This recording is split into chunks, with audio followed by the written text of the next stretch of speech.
Hello, hello à tous.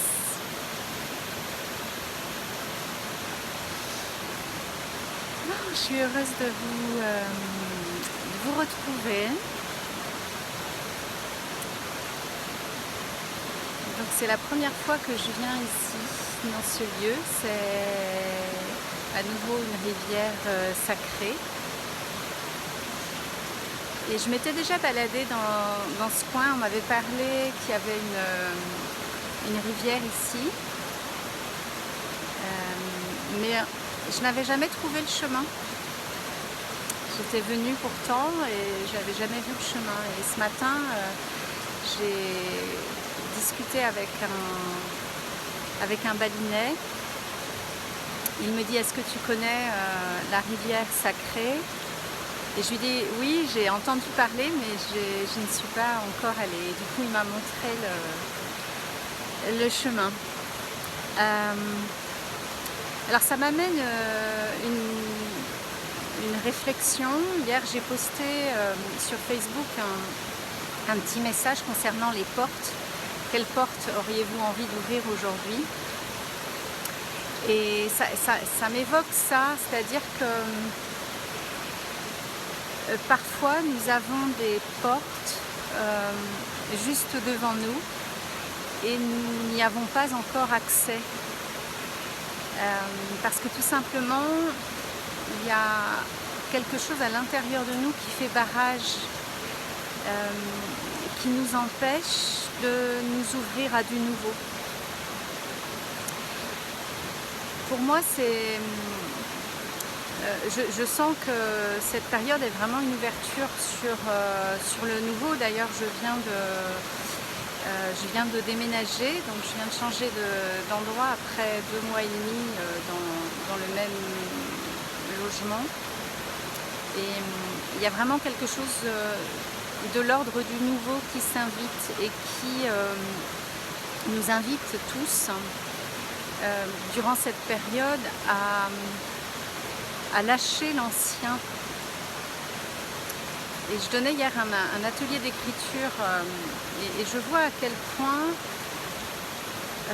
l'être humain a tendance à ramener dans son présent le passé, consciemment ou inconsciemment d'ailleurs, et c'est souvent inconscient, comme si notre passé finalement déterminait ce que nous sommes aujourd'hui, comme si notre passé faisait de nous la personne du présent.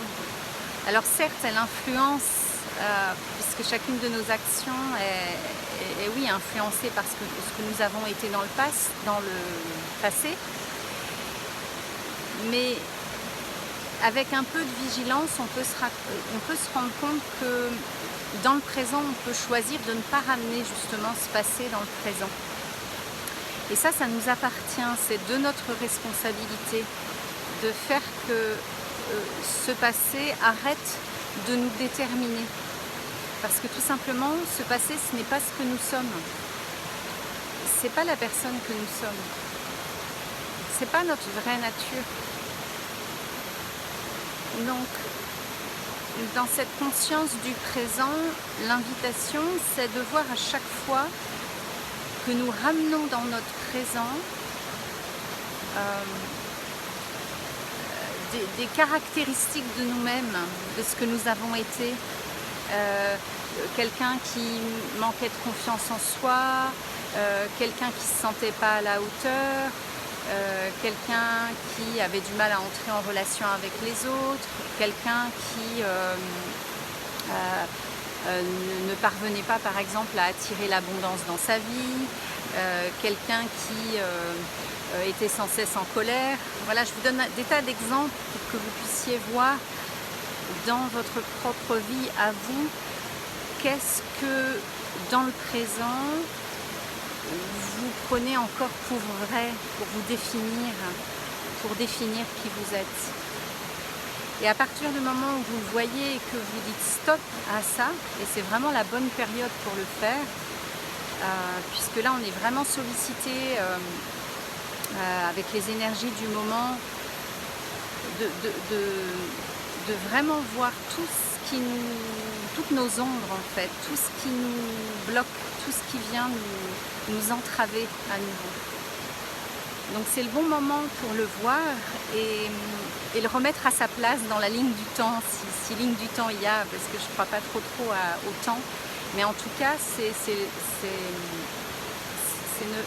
ne pas le ramener encore à nouveau dans son présent.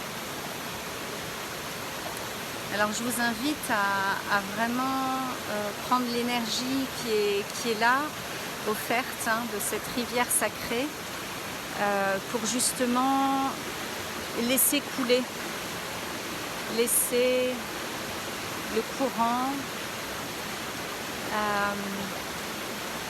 let it be, je dirais en anglais, c'est-à-dire laisser aller, laisser le flot de ce qui ne nous convient plus, continuer son chemin et nous plonger dans l'océan. Voilà ce que j'avais envie de vous partager aujourd'hui. Je vous fais des gros bisous à tous et je vous dis à très vite. Prenez soin de vous.